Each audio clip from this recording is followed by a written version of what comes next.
Today we'll be starting our third unit. Till now, all the topics related to before what we have completed was related to second unit.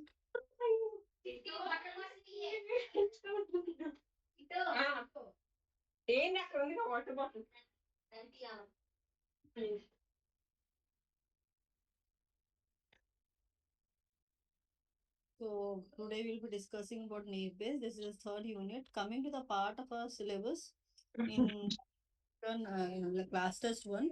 What I have thought is that we'll be working only till naive base. Like there are two topics in third unit. One is naive base, one is discriminant analysis. So from for the class test one, I have decided to take the topic only till naive base. That is still only naive base. What is the process and how the work goes on. Whereas discriminant analysis will go on with the classes, but will not be. I will not be keeping for the class test one. Now coming to naive base. Directly the topic naive base has been given in our unit.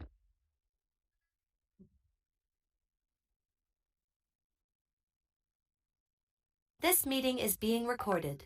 So coming to the unit 3 here, the topic is given as naive Bayes and discriminant analysis. So coming to the part in the naive Bayes, what exactly naive Bayes? Naive Bayes is a probabilistic classifier based on Bayes theorem.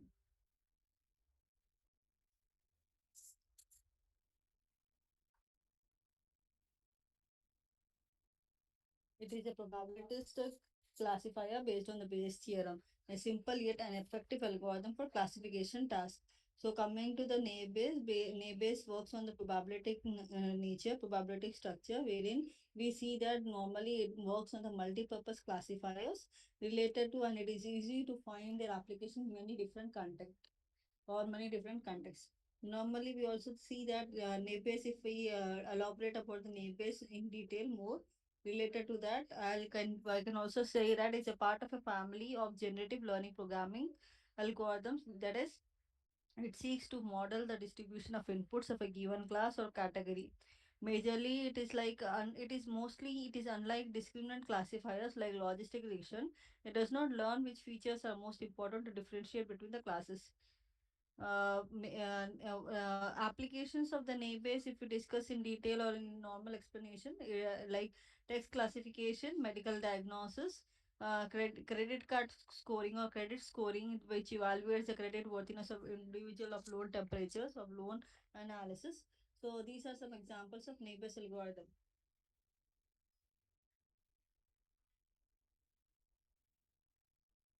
Coming to in detail or in very brief introduction, I will be giving for the naive Bayes here.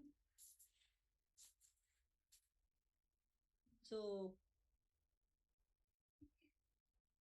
as you all have discussed Bayes theorem in your AI subject also, hope you all remember in the AI we had a Bayes theorem. With respect to that Bayes theorem, we are proposing or we are coming to a more type of an algorithm called as naive Bayes theorem related to this. So here we have naive Bayes, small explanation I'll begin. It is a set of a supervised learning algorithm based on applying Bayes theorem with a naive assumption, that is with the new assumption of conditional independence between every pair of features given the value of the class variable. Bayes theorem states the following relationship. So normally we see this is the purpose where we see Bayes theorem is a supervised learning algorithm. It works on a Bayes theorem where we have a probabilistic approach related to multi-purpose classifiers with respect to the every pair of features where we have class relationship between the class variable y dependent to the feature vector variables y. So Bayes theorem and its application, naive-Bayes classifiers are implemented in Bernoulli classifiers, multinomial Gaussian classifiers, whereas in the discriminant analysis, they are being applied for both linear and quadratic. Coming to the Bayes theorem, as this is the basic things of the Bayes theorem, as you all have learned in the AI, as well as again we are having the same thing here. Coming to the Bayes theorem, let's consider two probabilistic theory or Bayes theorem can also be described as.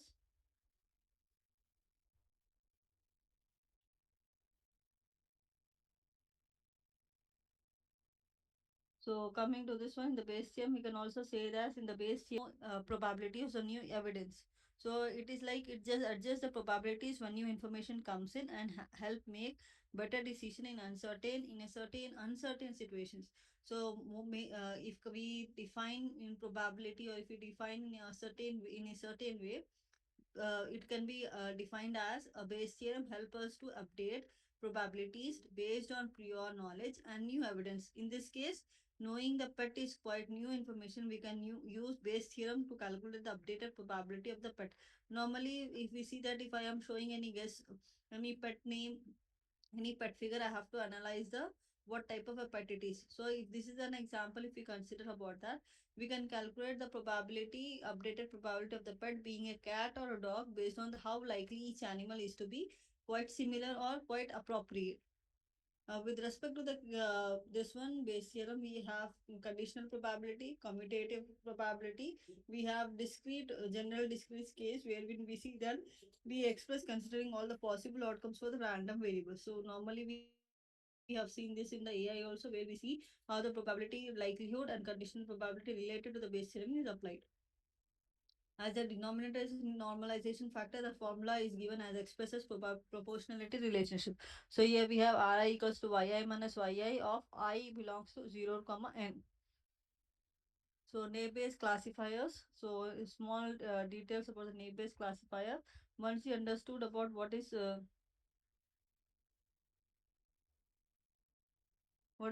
Bayes theorem, we'll be going with this.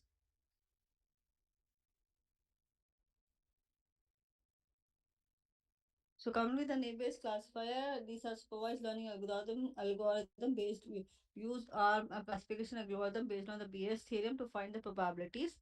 Here we see that it is implementation of mostly for the naive machine learning algorithm, naive machine learning methodology. The main features are like we use the Bayesian to classify data based on the probabilities on different classes given the features of the data. Wherein with the classification of the different classes, we see that it's used mostly in high dimensional text classification data. Also, the neighbors classifier is a probabilistic classifier where we see that it assumes that one feature is model is independent of the existence of the another model. It uses spam filtration. What exactly is naive Bayes is like? Here we have some example, like we have a data set where we have some multiple data set values where they all belongs to one relation, and every vector or feature vector, we see that there is some simplicity or power of something which represents the representation of values. So with respect to this, we see how exactly the y value is dependent to the independent variables of x. So if I describe here in a brief idea, naive because it assumes the presence of one feature does not affect the other feature. The base part of the name refers to for the basis in Bayes theorem. Consider where we have an outlook temperature, where we see that if I want to give an information that, and whether it is sunny or not, it depends upon the features attributes like outlook, temperature, humidity. So in this way, the data set is divided into two parts like feature matrix and a response vector. So with respect to that, we see feature independence. Are they continuous feature values are represented, discrete feature values are represented, and we also have to check out that there is no missing value. So this y pi belongs to the summation way to the imply that whether any features are equally dependent or no missing data are being represented. So this is the way where we see that how neighbors classifiers can be implemented or can be shown.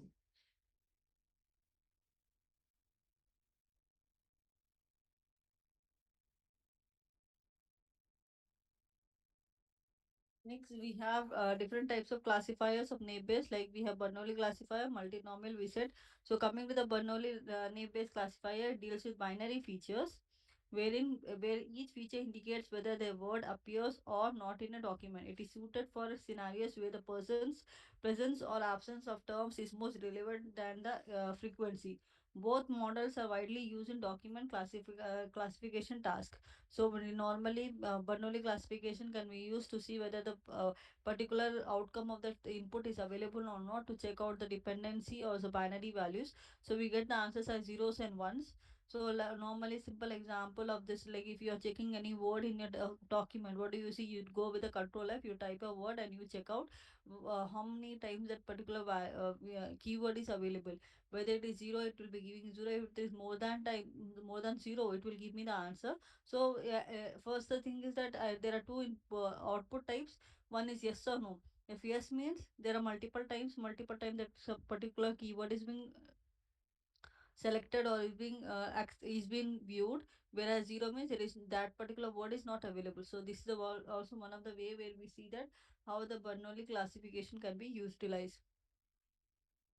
The input vectors xi are assumed to be multivariate Bernoulli distributed. Each feature is binary and independent. So coming to when we are talking about Bayes theorem, we are talking about zeros and ones to check out the zeros and ones of the probability, independency and dependency of one or the other variables. The parameters of the model are learned according to a frequency count. Hence, if there are samples or m samples and m features, we see how the probability for the feature in this count remembers the ith term. Then we have another one called as Gaussian naive Bayes.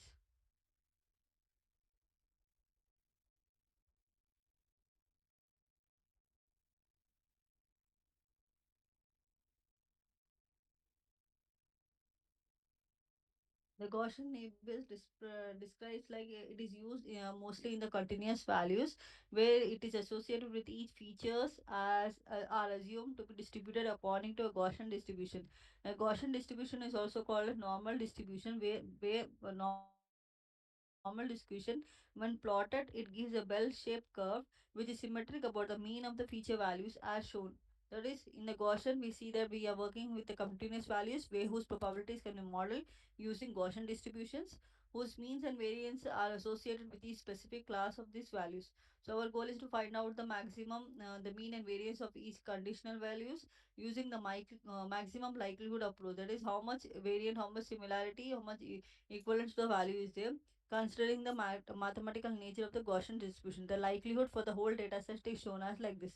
So this is the way where normal some expansions of your maximum to identify the maximum likelihood of the any particular distribution with respect to Gaussian distribution can be implemented. So we have some examples here, some formulas related to the Gaussian distribution.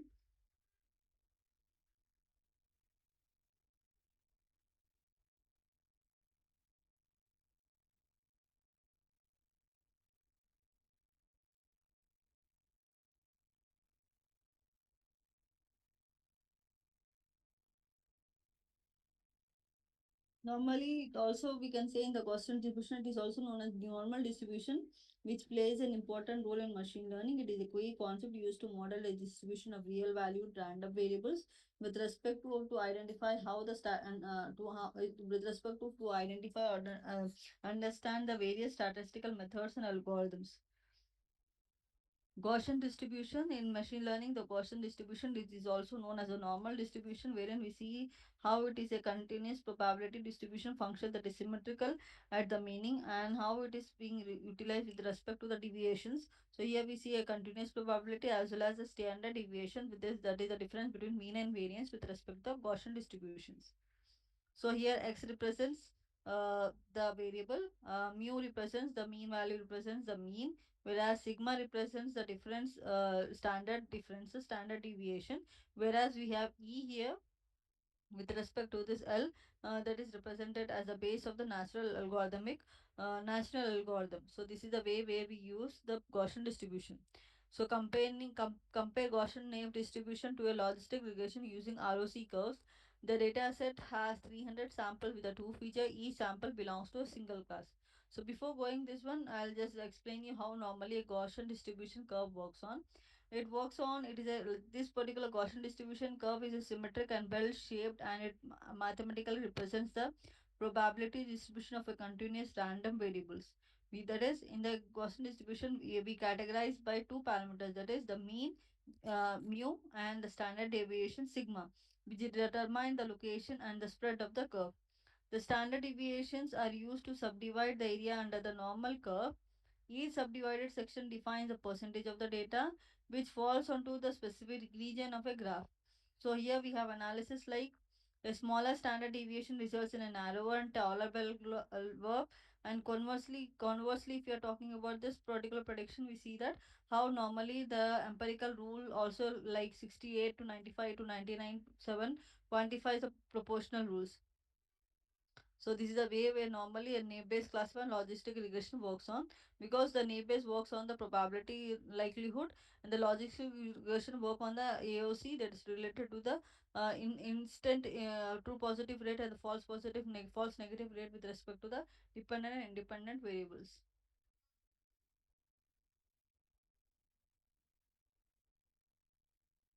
Then so these are the things that we can discuss like related to our particular subject. What I want to move on with the third unit. So here you can see.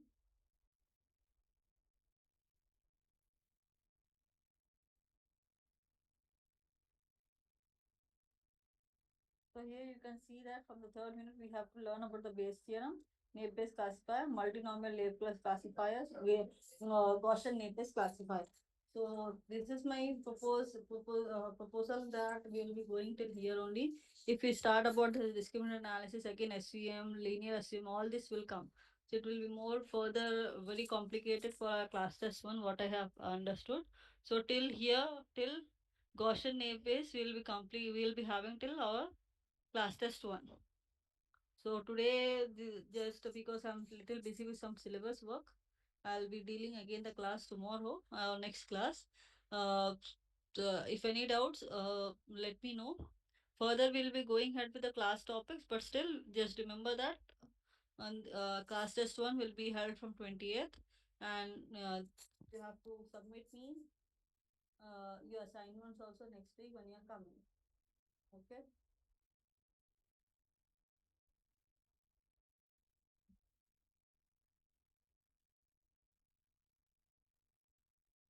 Yes. Yes, can you answer me the attendance, please?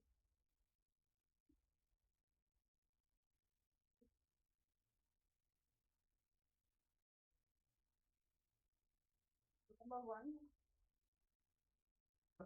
two,